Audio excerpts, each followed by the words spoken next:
Silahkan duduk, saudara sekalian. Selamat pagi.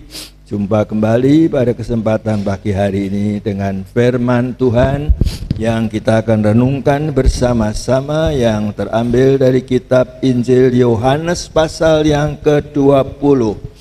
Kita masih dalam masa-masa di mana kita ada dalam periode penampakan yang berulang dilakukan Tuhan Yesus sesudah Dia bangkit dari kematiannya. Pada hari ini kita akan merenungkan bagian firman Tuhan dari kitab Injil Yohanes pasal yang ke-20, ayatnya yang ke-24 sampai dengan ayat yang ke-29.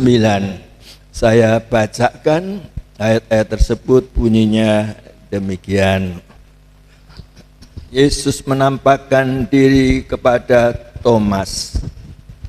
Tetapi Thomas, seorang dari ke-12 murid itu yang disebut Didimus, tidak ada bersama-sama mereka ketika Yesus datang ke situ. Maka kata murid-murid yang lain itu kepadanya, pada Thomas, "Kami telah melihat Tuhan." Tetapi Thomas berkata kepada mereka, "Sebelum aku melihat bekas paku pada tangannya, dan sebelum aku mencucukkan jariku ke dalam bekas paku itu dan mencucukkan tanganku ke dalam lambungnya, sekali-kali aku tidak akan percaya." 8 hari kemudian, murid-murid Yesus berada kembali dalam rumah itu, dan Thomas bersama-sama dengan mereka.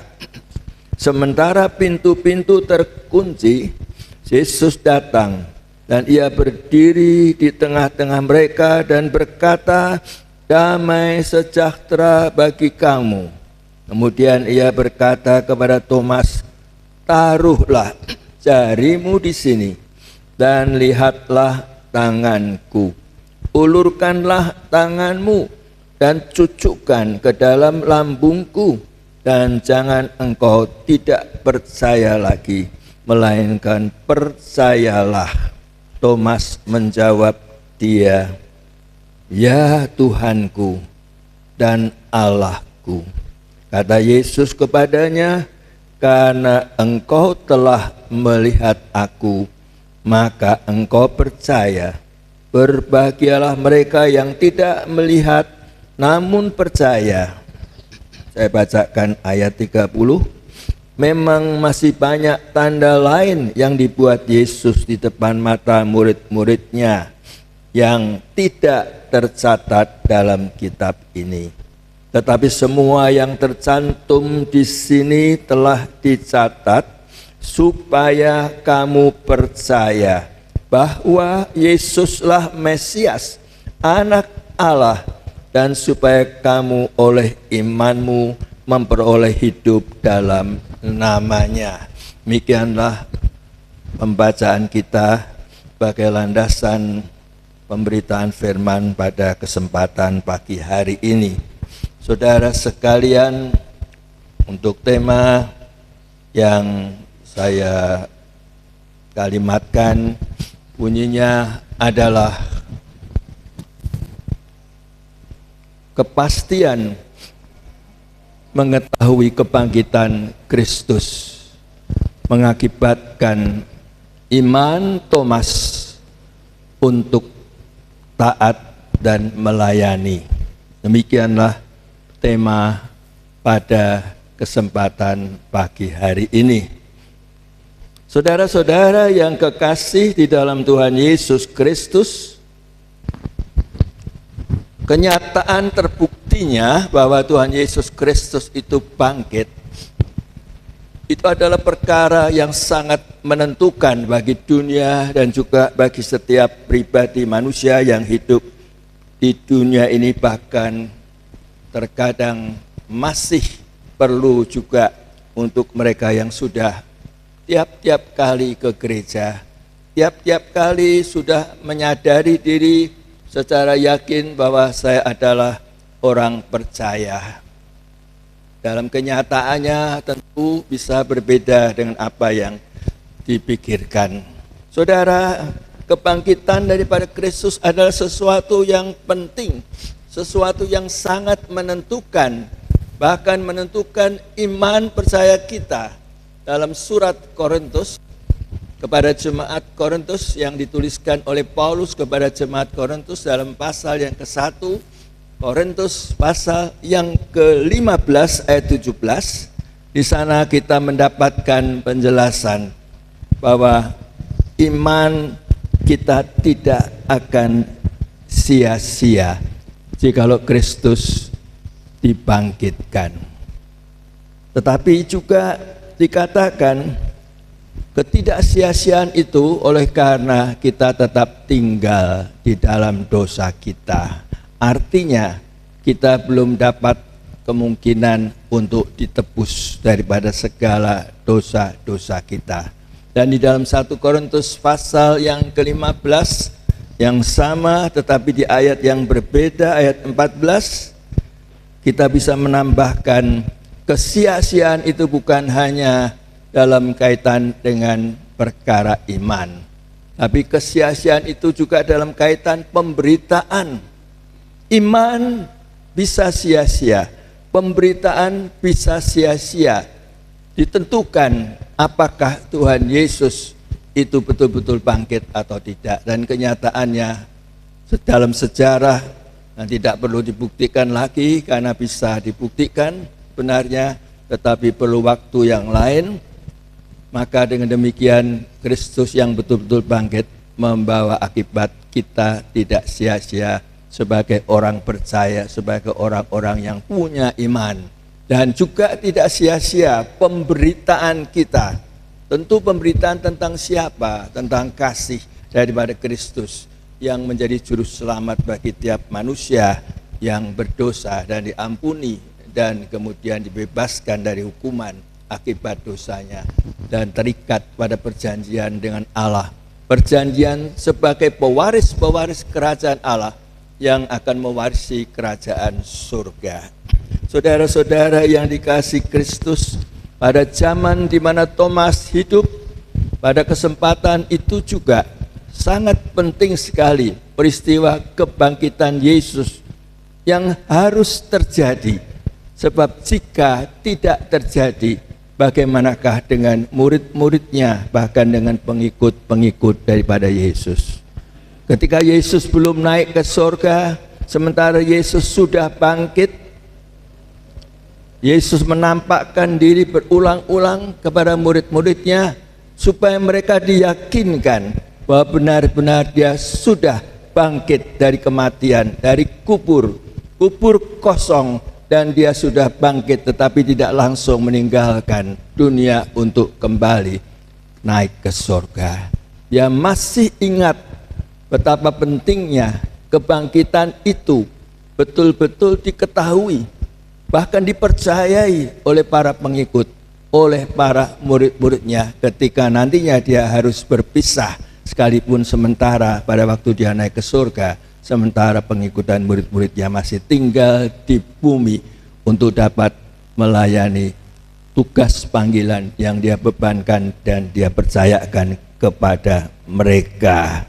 Saudara sekalian, kita menjumpai di dalam pembacaan kita tentang satu bagian cerita yang ditulis tentang bagaimana Thomas yang pada hari ini kita mau renungkan tentang keadaan dirinya dan tentang bagaimana kehidupannya. Saudara sekalian, ada dua kelompok daripada murid-murid yang sempat berkumpul pada kesempatan pertama dan kesempatan yang kedua. Untuk kesempatan yang pertama, bacaannya tadi tidak saya bacakan, walaupun sambungannya juga ada sejak ayat yang ke-24. Tetapi untuk bagaimana mereka dalam kelompok berkumpul bersama yang kedua, mulai dari ayat 26 tadi. Saudara, ada dua kelompok kesempatan, ada dua kesempatan dari kelompok yang sama untuk bisa berkumpul bersama-sama. Hanya pada kelompok pertama ketika mereka berkumpul di sana absen Thomas, Tetapi di kesempatan yang lain, pada perkumpulan mereka bersama-sama itu hadir Thomas. Jadi Thomas tidak absen. Yang pertama mereka berkumpul tidak ada Thomas. Yang kedua mereka berkumpul setelah 8 hari di tempat yang sama, itu ternyata Thomas hadir. Untuk yang pertama mereka berkumpul pada malam hari, mengunci ruang di mana mereka ada berkumpul, dan pada kesempatan itu Tuhan hadir. Tuhan yang bangkit tanpa kunci-kunci harus dibuka, karena dia dalam kemuliaan kebangkitannya dia masuk ke ruang di mana mereka berkumpul bersama-sama. Tuhan tidak melupakan mereka, bahkan Tuhan mempersiapkan mereka demikian rupa. Dia datang tiba-tiba, dia hadir tanpa diduga di tengah mereka dan membawa sesuatu yang berarti buat mereka. Bukan saja dia menyampaikan kepada mereka untuk memperkenalkan dirinya. Di tengah-tengah mereka takut kepada orang-orang Yahudi yang kontra, yang memusuhi gurunya, yaitu Tuhan Yesus.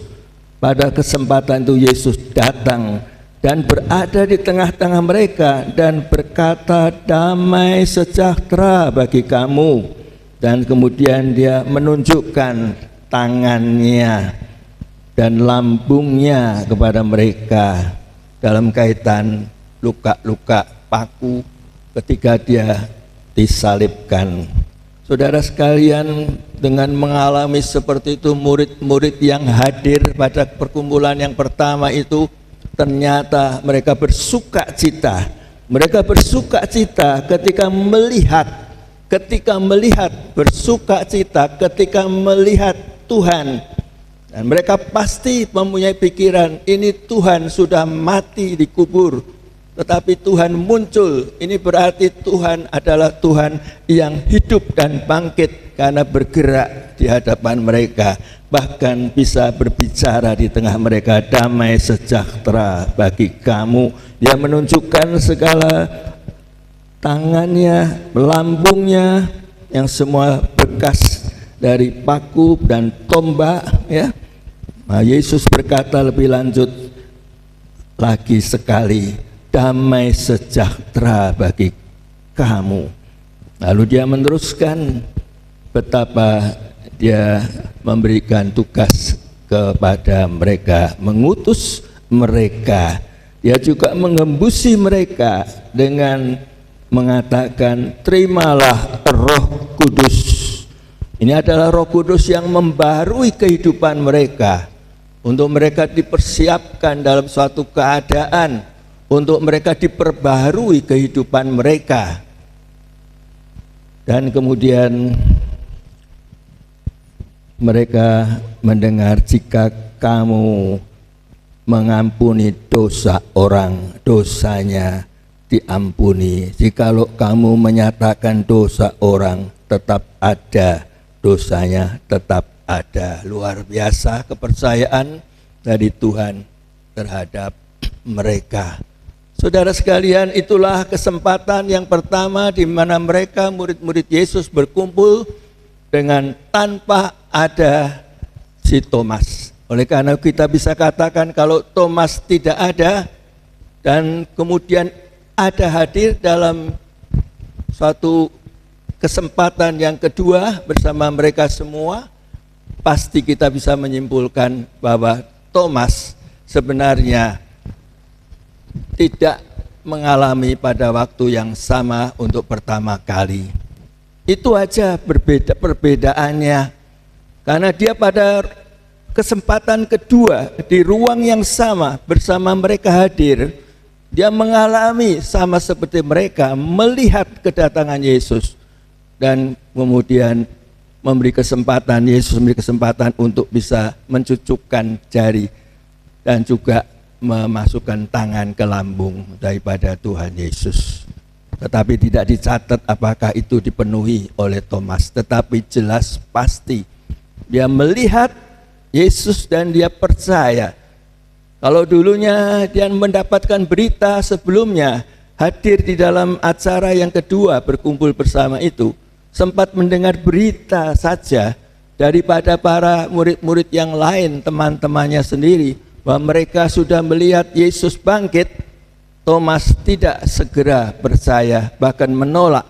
Kalau aku belum mencucukkan jariku, ya, belum juga memasukkan tanganku, maka aku menolak, aku tidak mau percaya. Dalam arti kata tidak percaya bahwa peristiwa Yesus sudah bangkit itu benar-benar sudah terjadi. Dan dalam kesempatan kedua inilah kemudian Thomas ikut hadir bersama mereka di ruang yang sama dan melihat bersama mereka, tentu khususnya Thomas sendiri melihat bahwa ada kedatangan daripada Yesus yang bangkit itu di tengah-tengah mereka.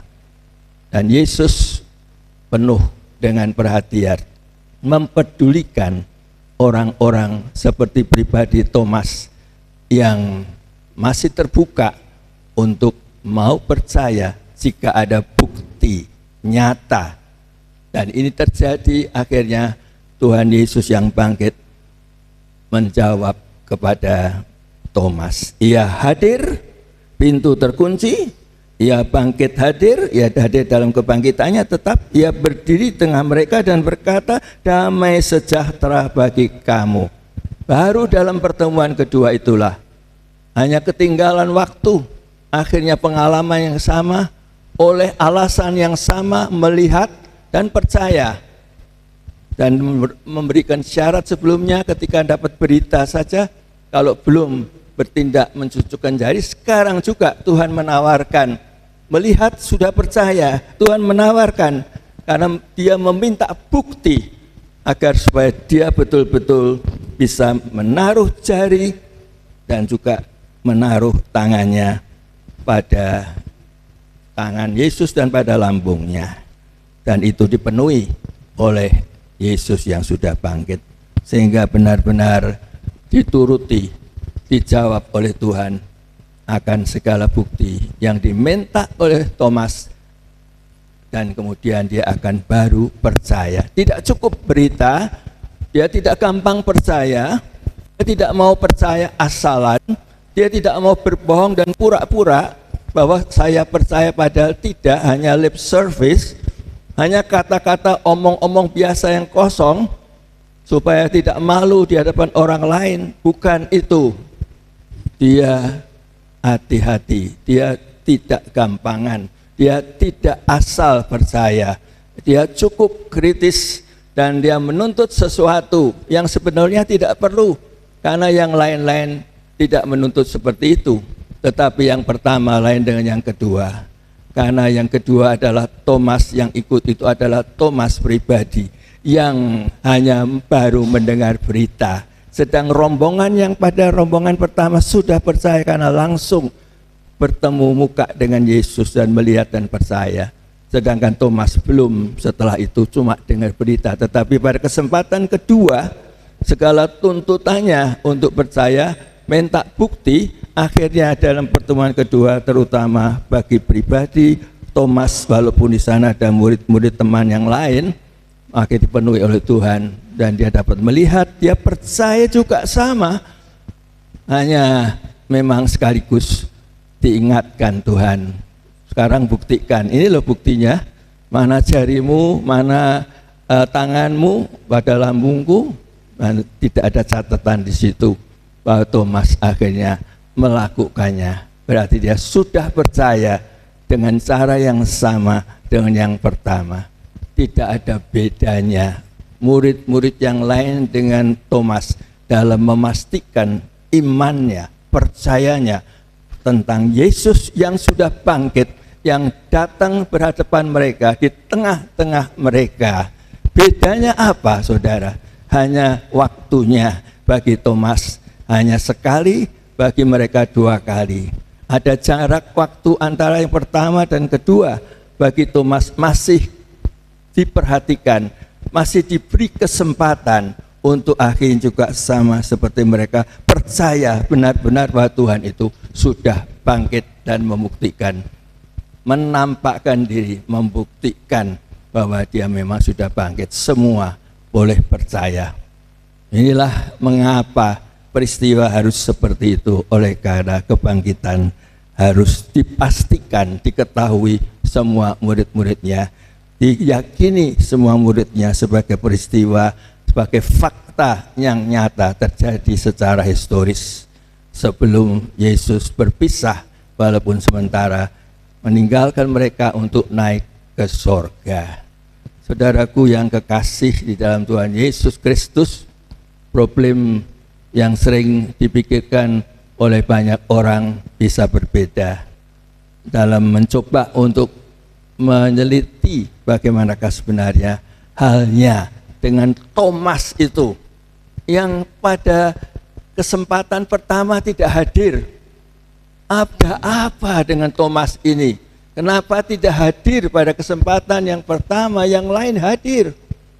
Saudara, ada banyak pemikiran-pemikiran yang logis tentunya, tetapi merupakan suatu pemikiran-pemikiran yang tidak ngawur sebenarnya, tetapi ada alasan-alasan logika yang bisa diterima, dan dari sanalah kita akhirnya dapat penilaian bahwa Thomas tidak dapat dinilai secara negatif 100%, bahwa dia itu begitu salah,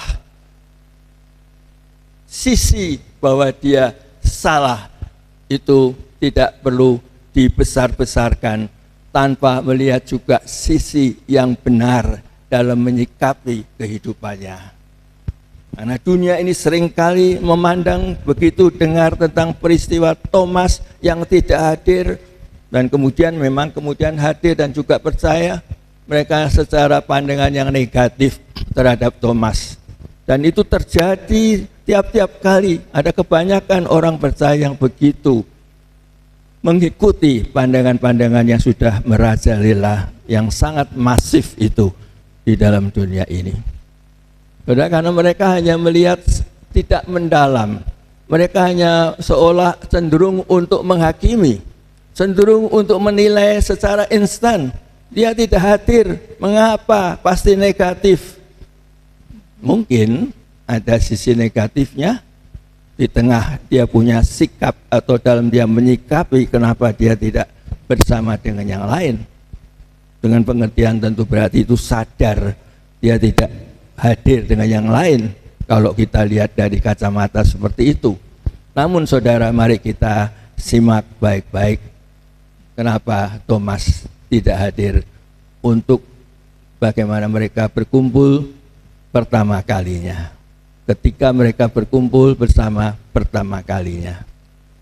Saudara, satu hal yang dijadikan alasan atau beberapa alasan yang akan kita temui, salah satunya kita jelaskan lebih dulu, yaitu bahwa sebenarnya apakah Thomas itu sedang di dalam kondisinya yang tidak bersama murid-muridnya. Oleh karena apa?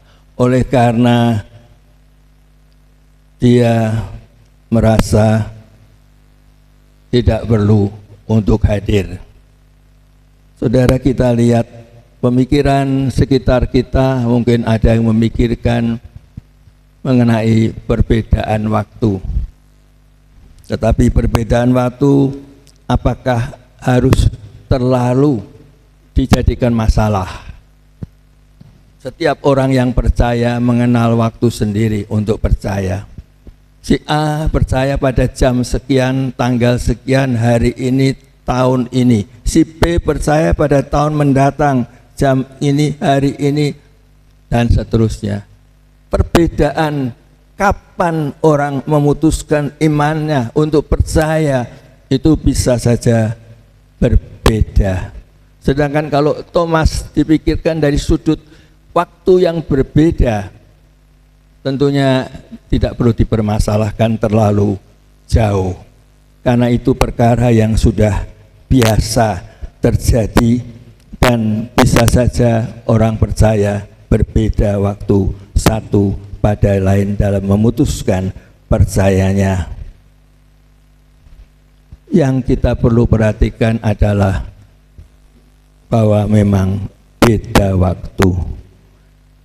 hanya dapat kita katakan dengan beda waktu, yang satu lebih dulu, yang lain menyusul kemudian.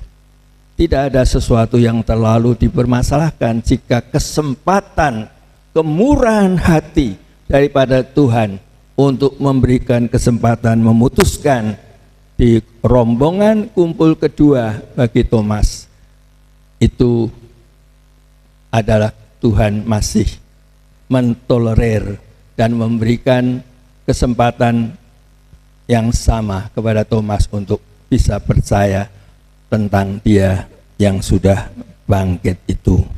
Hanya soal siapa dulu, siapa kemudian. Hanya cara manusia berpikir yang kadang-kadang memikir, aku harus jadi wong Kristen disik-disik, lah kowe kan gentes datang tahun ini.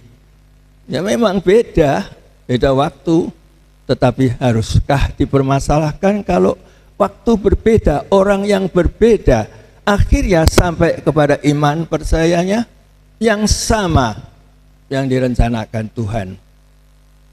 Tuhan itu luar biasa, Dia tidak mentelantarkan, termasuk antara lain sebagai contoh Thomas yang kebetulan tersendiri dan juga membutuhkan diyakinkan bahwa Tuhan bangkit sebelum diri Yesus sendiri berpisah naik ke surga.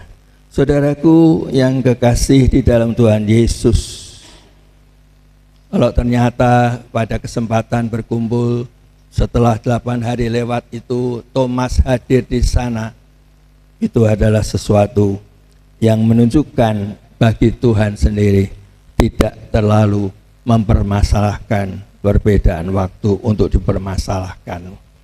Yang penting adalah pribadi murid Yesus, semua termasuk Thomas, bisa diyakinkan bahwa diri Yesus betul-betul telah meninggalkan kubur yang kosong dan sudah bangkit. Di awal tadi saya katakan, kebangkitan yang betul terjadi merupakan suatu hal yang sangat penting bagi iman daripada orang-orang percaya. Sehingga kalau Thomas juga boleh mengalami percaya bahwa Tuhan bangkit, itu adalah berkaitan dengan keyakinannya. Dan di dalam kesempatan yang kedua, dia ikut hadir. Dia sudah terpenuhi apa yang Tuhan mau, supaya dia yakin bahwa Tuhan itu memang sudah bangkit dan ia memiliki suatu kesempatan, punya iman yang ditentukan karena Yesus bangkit. Iman kita tidak ditentukan oleh Yesus bangkit, adalah iman yang bukan iman yang alkitabiah. Jika Yesus tidak dibangkitkan, iman kita sia-sia. Bukankah begitu? Surat Korintus mengatakan, bukankah percuma kita memberitakan ada keselamatan di dalam Tuhan Yesus, tapi Yesus tidak pernah bangkit dari kematian? Apakah Tuhan yang mati itu bisa menjadi Tuhan yang kemudian membuktikan bahwa Dia adalah Tuhan? Kecuali seperti Yohanes 10 katakan, Dia bisa menyerahkan nyawanya mati. Dia mengambil nyawanya lagi untuk bangkit, untuk hidup. Itulah Tuhan. Saudaraku yang kekasih di dalam Tuhan Yesus Kristus, berikutnya saudara kita boleh mengerti pergumulan kenapa Thomas itu absen. Apakah Thomas itu dihantui oleh ketakutan?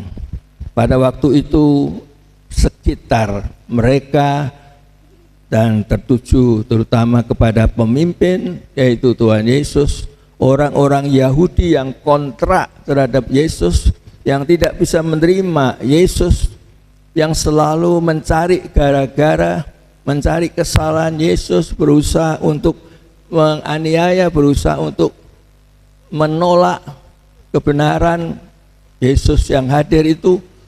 Mereka menghantui sehingga mereka bisa menimbulkan ketakutan bagi murid-murid. Ketika Yesus mati, belum sampai mereka tahu bahwa Yesus itu benar bangkit, tentunya mereka masuk dalam suatu pergumulan. yang dalam ketakutan yang belum terselesaikan. Saudara sekalian, apakah Thomas juga dihantui dengan ketakutan sehingga dia absen untuk hadir di pertama kali mereka bertemu satu dengan yang lain? Agaknya ternyata Thomas absen bukan karena dia takut. Thomas adalah seorang yang berani, bahkan berani mati. Di mana buktinya, saudara, kalau dia berani mati? Di dalam kitab Injil Yohanes juga kita bisa membaca di dalam Yohanes pasal 11 ayat yang ke-16. Dia bukanlah seorang yang penakut. Dalam Yohanes 11 kita tahu bagaimana Yesus mengajak murid-muridnya dalam ayat 7 untuk apa? Untuk pergi ke Yehuda. Ada suatu kesempatan untuk datang ke sana karena ada di sana dalam kondisi Lazarus. Kita tahu ceritanya. Dan akhirnya Lazarus dibangkitkan hidup. Dia pergi ke sana, ke Yehuda, mengajak murid-muridnya ke sana. Murid-muridnya negur Tuhan Yesus, jangan ke sana. Apa enggak ingat di sana pernah mau dikerutuki batu, mau dilempari batu, ada bahaya, musuh-musuh. Nah, apakah lebih baik tidak ke sana?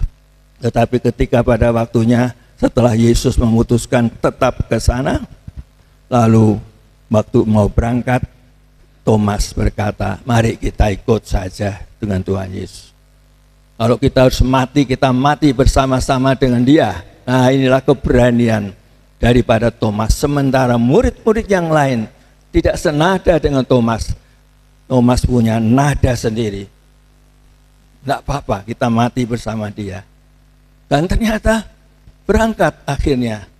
Saudaraku sekalian, kita jumpa di sini betapa Thomas itu berani.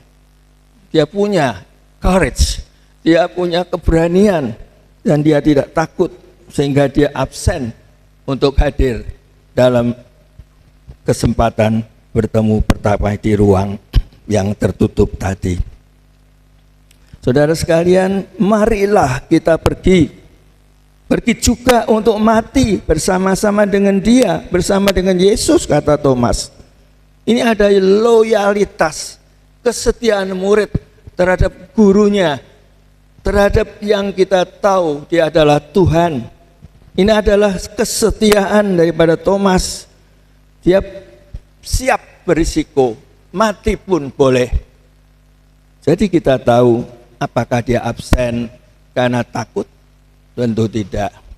Tidak bisa gampang untuk kita menilai karena alasan takut dia absen. Namun saudara, kesendirian di rumah itu mengundang suatu pemikiran. Kalau dia absen, mengundang suatu pemikiran yang lebih jauh. Saudara, karena Yesus akhirnya toh mati dan dikuburkan, dan setelah itu Thomas belum segera disadarkan dan berkesempatan melihat fakta ketemu Yesus dan percaya Yesus bangkit. Dia masih di rumah sendiri, belum kumpul dalam rombongan kedua, dia absen. Ada satu kondisi pergumulan dalam dirinya. Oleh karena dia mengatakan kalau kita mati bersama, apa-apa. Sekarang Tuhannya sudah mati. Tuhannya sudah mati. Dan dia belum mati. Apa yang dia pikirkan tidak seperti apa yang di lapangan. Tuhan sudah mati. Dan dia belum diyakinkan bahwa Tuhan sudah bangkit. Itu ada pergumulan sendiri buat dia ketika dia tidak berkumpul bersama dengan yang lain. Dia bukan penakut, tetapi dia tinggal di rumah sendiri dengan segala pergumulannya. Saudara sekalian yang kekasih, kita bisa katakan tentang pergumulan daripada Thomas. Dia tahu Yesus mati, tapi dia masih hidup. Ada sesuatu yang dia membutuhkan jawaban, bagaimana menyikapinya. Mungkin ia sedang dalam pergumulan batin yang berat. Mungkin dia dalam kondisi yang hancur jiwanya. Sementara itu dia dalam kecenderungan pesimis. Gimana ya nanti? Dia sudah mati Tuhanku. Dia pecah hatinya. Broken hearted dia.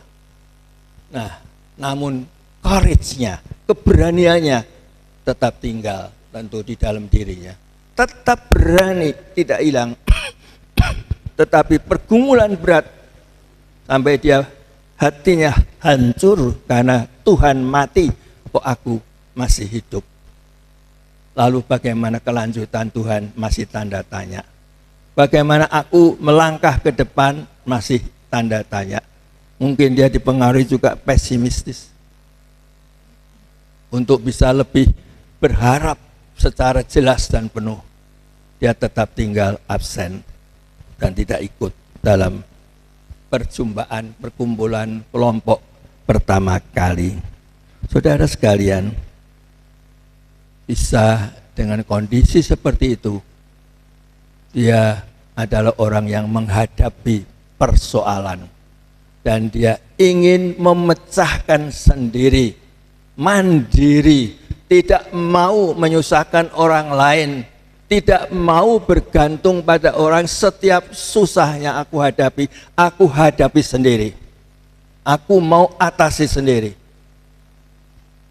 Itulah mungkin Thomas.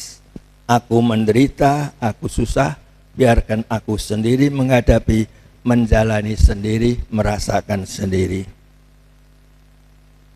Saudara sekalian, sebab itu ketika kemudian 8 hari kemudian dia ikut mereka, teman-teman murid yang lain berkumpul di ruang yang sama, dan kejadiannya sama di mana Yesus yang bangkit tahu-tahu hadir di tengah tanpa kunci dibuka dalam ruangan yang sama. Akhirnya dia yang dalam kondisi menuntut bukti untuk memastikan imannya, dia mendapatkan bukti. Karena Yesus dilihatnya, dia mungkin sudah langsung hatinya berubah, percaya. Karena itu walaupun ditawari, silahkan buktikan, ini lubang jariku, ini lambungku, silahkan sentuh, masukkan jarimu, lenganmu ya di dalam lambung. Tidak berguna lagi untuk dia melakukan, karena dia sudah mendapat jawaban. Dan ia menemukan, oh Tuhanku yang mati tidak mati terus, dia sudah bangkit. Dan aku melihat dengan mata kepala sendiri, tatap muka bersama yang lain juga. Tapi yang lain sudah sempat percaya, dia menyusul, diyakinkan, dan dia percaya karena melihat. Sebetulnya yang lain juga percaya karena melihat. Thomas percaya karena melihat, bahkan diminta untuk membuktikan dengan jarinya dan lengannya. Dia tidak lakukan, tidak perlu lagi. Saudara, disinilah kita melihat bagaimana iman itu dipastikan olehnya. Sekarang dia tidak seperti kemarin yang belum memastikan bahwa dia percaya. Sekarang dia penuh kepastian karena Yesus betul bangkit, tidak kemana-mana. Dan dia percaya. Imannya akhirnya ada pada dia tentang kebangkitan Kristus. Dan itu sangat menentukan iman dalam pengertian yang sepenuhnya. Saudaraku yang kekasih, kalau kita percaya kepada Yesus, tentu yang bangkit, tentu kita juga percaya kepada segala sesuatu sekitar daripada Tuhan Yesus. Kalau Yesus ngomong sesuatu, kita percaya omongannya, karena kita percaya pribadinya. Dia hidup, dia bangkit, dia bisa segalanya. Saudara lihat keajaiban yang terjadi pada Thomas, sempat disampaikan oleh pendapat tertentu yang luar biasa, yang menarik buat kita. Di tengah menyendiri, di tengah keterhilangannya tentang diri Yesus, akhirnya Thomas mendapatkan Yesus yang bangkit. Fakta, dia percaya dengan sungguh-sungguh, dengan pasti. Di tengah situasi seperti itulah kita melihat pendapat yang mengejutkan. Pribadi atau diri Thomas dikatakan patut untuk dinilai positif. Tadi sempat saya singgung, orang gampang menilai negatif dari sudut pandang negatifnya saja. Kalau kita tahu juga segi positifnya akan lebih seimbang. Dan ternyata segi positifnya itu adalah sesuatu yang justru menarik dan membuat orang dalam keadaan kagum dan bisa menilai dia dalam sesuatu yang patut untuk dipuji. Seorang pengarang mengatakan bahwa iman bagi Thomas pada detik itu bukanlah perkara asalan gampangan belaka, karena sudah dibuktikan. Karena melihat, membuktikan, dia beriman. Apa salah kalau orang sampai bisa beriman karena harus mendapatkan bukti yang tidak diminta? Kalau Thomas meminta dan dipenuhi buktinya?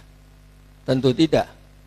Ada kalanya mujizat terjadi dalam gereja Tuhan. Keajaiban, orang yang sakit dan hampir mati didoakan sembuh. Peristiwa terjadi, orang kemudian mantap dalam imannya karena melihat kejadian yang ilahi, mujizat yang luar biasa. Apakah salah? Tentu tidak. Yang sering tidak bisa diharapkan, begitu peristiwa seperti itu, satu peristiwa sudah menggugah orang untuk percaya, tetapi berikutnya bagaimana? Itulah yang seringkali mengecewakan kita. Karena sudah dimulai dengan percaya, walaupun karena ada mujizat, karena melihat, tetapi tidak ada follow up untuk konsistensi dalam iman percaya yang sudah diputuskan oleh orang yang bersangkutan, yang bisa percaya karena melihat mujizat. Saudara sekalian, pendapat tadi menilai, tolong ditampilkan dalam bahasa Inggris yang sederhana, mungkin kita bisa semua mengikuti. Dia dinilai dari sudut positif, menarik tentang diri Thomas, pribadi Thomas. Dia sangat terpuji. Karena bagi Thomas, iman bukanlah perkara asalan dan gampangan. Bukankah begitu? Iman tidak asal ikut-ikutan, iman tidak asal instan, yang penting cepat. Kan tidak selalu bisa di hari yang setelah hari 8 hari, setelah setahun dan sebagainya, tetapi mendapat kesempatan yang ada pada Tuhan selama Tuhan belum datang tentunya. Nah seperti itu. Nah kita lihat di sini saudara, bagaimana tulisan yang sederhana bagi Thomas, faith was never an easy thing for him. Iman itu tidak pernah ya merupakan satu yang barang yang gampangan ya bagi dia. Iman bukan sembarang gampangan gitu aja, bukan iman gampangan atau iman serampangan itu ya sekalian, bukan begitu. Inilah sebabnya yang kita lihat kalau tarik undur. Kenapa dia menolak pada waktu hanya mendengar berita bahwa Yesus bangkit? Dia belum melihat langsung. Dia pengen bukti. Nah ini tidak gampangan, tidak katut-katutan, tidak asal melu-melu, tidak sembrono dalam mengambil putusan iman. Iman itu betul-betul dianggap serius. Iman yang betul ya iman yang betul. Jangan sampai hanya setengah jalan dan berhenti karena tidak mempunyai suatu dasar yang kokoh. Ya, gampang itu dalam bahasa Inggrisnya. Faith was never an easy thing for him. Ya, jadi katakan iman daripada Thomas itu bukan asalan gampangan bagi dirinya. Lalu yang berikutnya, obedience never came readily to him. Ya, he was the man who had to be sure. Orang ini adalah orang yang betul-betul mencari suatu kepastian, sesuatu yang sure, yang meyakinkan benar begitu. Pokoknya begitu. Ya, dan dikatakan ketaatan tidak akan datang. Ya, tiba-tiba sudah siap kita taat, enggak, mungkin melalui proses, melalui waktu. He was the man who had to be sure. Thomas adalah seorang laki-laki, seorang manusia yang sesuatu yang dia tahu, suatu kepastian kebenaran yang dia tahu, yang dia yakini, ya, baru dia taat. Ya. Tidak katut-katutan juga. Jadi kalau ketaatan juga dengan kesadaran. Dan iman dan ketaatan itu gandengannya dekat sekali. Kalau engkau percaya kepadaku, turutilah segala hukum-hukumku. Ketaatan. Jadi baik faith maupun ketaatan, obedience itu tidak lepas satu sama lain. Bagi Thomas dalam menyikapi itu sangat terpuji. Satu hal yang luar biasa. Berikutnya ada lagi mungkin. He was the man who had to count the cost ya bacanya. Ia adalah seorang manusia. Nanti dulu. Ia adalah seorang manusia ya yang betul-betul telah memperhitungkan bayar harganya. Jikalau dia percaya, ya, itu konsekuensinya dia tahu. Jadi imannya sudah sempat memikirkan apa yang menjadi kewajibannya untuk menerima, apa yang betul-betul sebagai bayar harga untuk imannya itu. Luar biasa. Lalu berikutnya lagi, he was the man who had to count the cost-nya itu. But once he was sure and once he had counted the cost. Jadi kita lihat, namun perhatikan sekali ya pada waktu saat tertentu sekali dia mengambil sikap ya yang pasti dia yakin ya sekali itu juga dia sudah telah memperhitungkan untuk membayar harganya. Ada kesediaan, sudah siap. Siapa mau taat ya harus kewajibannya apa? Harus dipenuhi, dia tahu. Jadi dia tidak asal aku sudah percaya, tapi aku percaya dan taat. Nah, bagaimana aku tidak yakin bisa taat? Aku harus punya keyakinan pasti aku taat. Dan bagaimana aku bisa membayar harganya kalau tidak tahu? Aku tidak akan memutuskan dulu untuk beriman, karena iman harus disertai taat dan juga ketaatan dalam hal apa? Aku mau membayar harganya. Iman disertai ketaatan dan juga sadar kewajiban membayar harganya.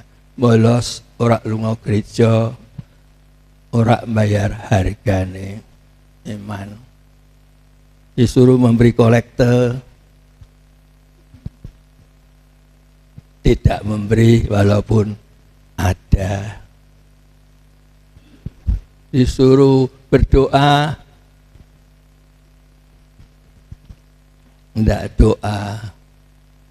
Kapan bisa berdoa dan mendoakan, ya? Sehingga gereja selalu kandas. Biar ada kesempatan berdoa tidak dipakai, ya. Biar ada uang tidak diambil sebagian untuk mendukung pekerjaan Tuhan. Ketika hidup serba kekurangan dan berubah menjadi hidup diberkati secara ekonomi, tidak ada perubahan apa-apa untuk pekerjaan Tuhan. Jadi inilah yang kita mengerti, kalau engkau memiliki kepastian dan memutuskan iman, kau juga harus mentaati apa yang Tuhan perintahkan. Termasuk itu semua adalah membayar harga.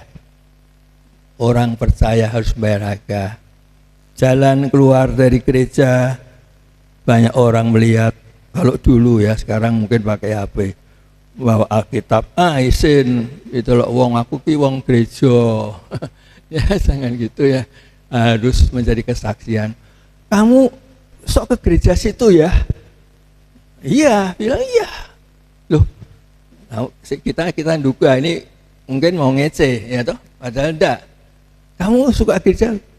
Enggak, hilang kesempatan. Lalu kita bilang, oh iya, saya ke situ, saya senang sekali berbakti kepada Tuhan. Saya percaya Tuhan Yesus juru selamat. Nah, orang itu kebetulan memang haus, mau tanya, kamu kan ke gereja situ toh? Wah, aku diceritani jadi wong Kristen ini syaratnya apa? Kan gitu. Firman Tuhannya gimana? Kok kita ya gampang-gampang angel ya jadi wong Kristen ini. Nah, ada kesempatan toh sebetulnya dipakai Tuhan. Eman toh tidak membayar harga seperti yang Tuhan berikan harganya. Saudara sekalian, bagi Thomas iman itu lebih baik dari semua hal yang tinggi-tinggi, yang betul fasih, yang betul profesional, yang betul-betul menjadi sesuatu yang seolah tidak tersaingi. Tapi bagi Thomas iman lebih baik dari semua itu yang di dunia. Jadi sehebat-hebatnya dunia, katakan sekarang itu model digital, model HP, ya model cara hubungan yang komunikasi jauh luar negeri dengan itu bisa gampangan. Maka iman bagi Thomas itu lebih baik daripada itu semua. Susah dimasukkan akal, karena kita bukan mampu untuk meneliti keberadaan semua. Tetapi kalau ada kenyataan keyakinan bahwa iman itu lebih baik daripada itu semua, itu tandanya iman itu unggul. Lebih baik punya iman, hilang segalanya, daripada tidak punya imam, mati binasa. Tapi tentu tidak gitu kan, selalu ada saja. Tuhan tidak meninggalkan kita, nol putul tidak. Ya, jadi ada iman lebih daripada itu semua. Saudara ambil contoh saja yang gampangan tentunya. Yang saudara imani itu siapa? Yang kita imani itu siapa? Bukankah dia yang bangkit, yang hidup, dapat berbuat apa saja untuk kita? Bahkan yang dikatakan dunia sudah canggih, pemikirannya, intelektualnya tinggi, dan dapat melakukan banyak perkara, hampir semua dapat dilakukan. Dalam hal iman kepada Tuhan, Tuhan itu siapa? Dia bahkan untuk segala yang mustahil dilakukan manusia, tidak pernah mustahil bagi Tuhan. Amin. Jadi kita yang punya iman kepada dia itu jaminan kita lebih dari segalanya. Itulah bagi Thomas menurut komentar. Ada yang berkomentar. Saudara juga dikatakan ketaatan lebih baik daripada ini ya, kamu harus taat, nuruti, tiap hari berdoa 3 kali, tiap hari kamu harus begini. Oke, orang bilang oke, saya taat, saya lakukan,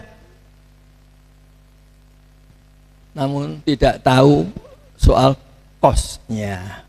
Tidak sekaligus berpikir tentang kosnya, harganya yang harus dibayar. Akhirnya apa? Melakukan, karena sudah bilang, ya saya lakukan, taat saya lakukan, ini obedience, ketaatan dilakukan, kandas di tengah jalan. Oleh karena apa kandas, saudara? Nah, itu karena itu tidak memperhitungkan kosnya, sehingga tidak bisa membayar kosnya. Di tengah jalan mandek, nggak terus omongannya ditaati, cuma omong-omong kosong. Taat setilu bar. Misalnya KKR, hebat, khotbah, menggugah orang. Saya taat, baik, saya amin, saya setuju. Seperti pendeta yang khotbah gini-gini. Bagaimana? Saudara sekalian, saudara mau? Saudara mau taat dalam hal ini? Baik, angkat tangan. Nanti pulang dari KKR, udah lepas, tidak terkontrol lagi, ngadepi tantangan-tantangan nggak bisa bertahan. Jadi omong-omong saja, tidak diwujudkan secara konsisten. Ini tidak mudah kan? Manusia itu kan repot. Janji diingkari, ya enggak? Omongan over, keblabasan, gelo dewe, itu dan seterusnya. Inilah soal ketaatan. An obedience like his, seperti yang ada pada Thomas, is better than, lebih baik daripada an easy acquiescence, daripada tindakan mengambil keputusan gampangan, which agrees to do a thing, yang oke terhadap melakukan sesuatu, tetapi tanpa, without counting the is, tanpa ngitung tentang cost-nya, without the cost, ya, and goes back upon its word, kembali kepada kata-kata belaka. Demikian saudara, dalam kesempatan kelompok kedua, Thomas menemukan buktinya dan ia yakin saat itu juga, yakinnya bukan main-main tetapi sungguh sejati. Karena itu dia ungkapkan terus terang dengan jujur, gampang, dengan kata-kata kepada Tuhan Yesus, ya Tuhanku dan Allahku. Kamu itu Tuhanku, Allahku. Aku punya Allah, punya Tuhan. Kamu Tuhan Yesus adalah Tuhanku, Allahku. WEDN miliknya dia, ngakoni. Tuhanku, ngakoni. Pengakuan iman ya, itu ngakoni, ya, ngakoni. Tuhanku, Allahku, luar biasa. Siapa yang boleh dikatakan Tuhan, siapa boleh dikatakan Allah, luar biasa. Tidak ada waktu untuk menjelaskan secara detail tentang yang disebut dengan Tuhan dan Allah, ya. Nah, baru-baru ini kebetulan saya kira saudara juga sempat membaca suatu yang luar biasa yang memberi suatu kekuatan pada saya juga. Kalau terjadi perdebatan teologis, saya sempat mendengar, membaca, ya. Akhirnya ternyata penggunaan nama Allah itu sudah lebih dulu dipakai orang Kristen. Karena itu kalau ada kesempatan di satu waktu bicara tentang penggunaan Yahweh dan tidak pakai lagi Allah, karena katanya kalau pakai istilah Allah itu bukan haknya, nanti nyalahi keyakinan lain, batal semua kan? Karena pemakaian istilah Allah itu Kristen dulu, baru beratus-ratus kemudian ya saudara kita lah, ya. Karena itu ada Eloi, ya, Allahku, ada Elohim. Elohim itu jamak. Nah, kita jamak tapi kita satu, karena Allah Bapa, Anak, Roh Kudus, Allah, semuanya Allah. Hanya pribadinya beda. Tapi itu satu. Dan di Alkitab Perjanjian Lama ada Elohim yang kita sembah. Dari Perjanjian Lama, bukan Perjanjian Baru tok. Berkat Tuhan di dalam nama Allah Bapa, Anak, Roh, bukan itu aja. Tapi di PL, di Perjanjian sudah ada bahasa Ibrani yang menyebutkan Elohim, ada im jamak, tidak satu. Nah, tentu tidak mengartikan menghilangkan esa, karena di dalam kitab Ulangan ada Tuhan yang esa. Tuhan kita tuh satu. Cuma orang salah menggunakan, kalau Trinitas disebut tiga Tuhannya. Enggak, itu hanya istilah untuk menjelaskan bahwa ada Allah Bapa, Allah Anak, Allah Roh Kudus. Lalu dihitung tiga, bukan angka tiga. Ada lampu, bunder, ada sinarnya, ada panasnya, kan tiga. Tapi lampu, Allah, hanya Allah Bapa, Anak, Roh Kudus. Ya, demikian saudara sekalian. Sabar sedikit lagi, karena belum memberikan satu penyelesaian yang memberikan kepada kita berkatnya. Nah, Yesus menawarkan, dan akhirnya Thomas tidak perlu membuktikan karena dia sudah melihat Yesus dan percaya seperti dengan murid-murid yang lain di pertemuan pertama. Tapi imannya adalah iman yang sungguh-sungguh sejati. Karena dia berkata, ya Tuhanku, ya Allahku, luar biasa. Ya siap, di mana ada iman yang seperti itu disertai obedience, ketaatan. Dan ketaatan dalam apa? Dalam visi dan misi daripada Tuhan, yaitu untuk keselamatan manusia.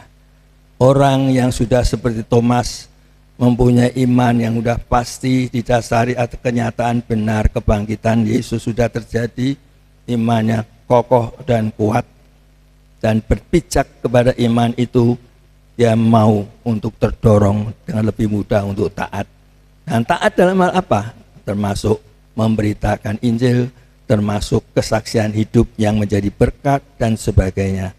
Penutup ada legenda tentang diri Thomas, legenda yang kemudian setelah murid-murid itu berpencar, Yesus sudah naik ke surga, mereka pada di tempat-tempat berbeda secara diaspora, maka terdengar cerita tentang Thomas. Dia rupanya pernah ke India Selatan. Ya, orang masih meragukan, benar enggak di sana jiwa-jiwa diselamatkan setelah iman betul memperhitungkan kosnya, ya, obedience, taat, dan kemudian tugas panggilan Tuhan dilaksanakan oleh karena ketaatan itu. Ternyata bukti yang seolah bisa dikatakan kokoh karena di tempat India hasil dari pelayanan Thomas itu ada berdiri gereja The Thomas Church. Itu yang menjadi satu hal yang orang kemudian cenderung untuk bisa mengatakan hasil benar-benar daripada Pak Thomas, ya. Saudara, demikianlah teladan daripada Thomas dari sisi yang positif yang kita juga bicarakan. Berkatnya luar biasa. Teladan iman daripada Thomas itu sebagai teladan gereja kita semua, betapa Tuhan bangkit. Ia mengetahui, peduli akan keadaan iman kita yang harus betul didasarkan secara kokoh, percaya bahwa Tuhan itu betul-betul dalam faktanya betul bangkit dan hidup. Thomas memperoleh kepastian ketika tatap muka dalam kehadiran Yesus sendiri, dan akhirnya dia berkembang begitu cepat, berbuah-buah melalui kesediaan pelayanannya sebagai orang-orang gereja Tuhan. Ya, kita tidak hanya melihat sisi negatif yang diperkirakan orang, tetapi juga melihat sisi positifnya.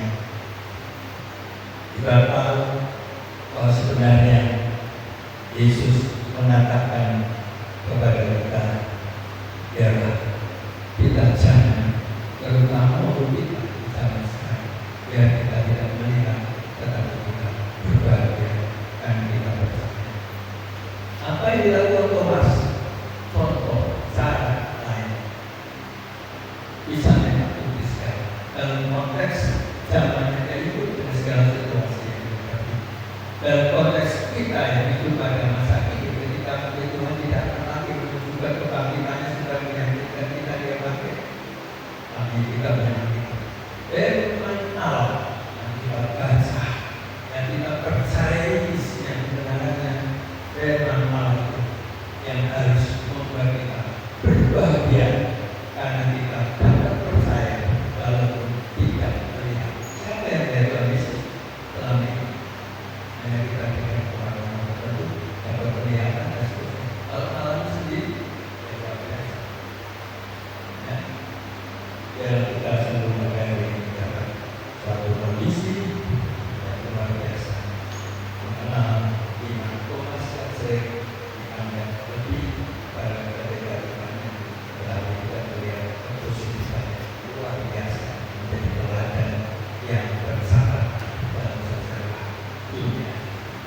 Demikian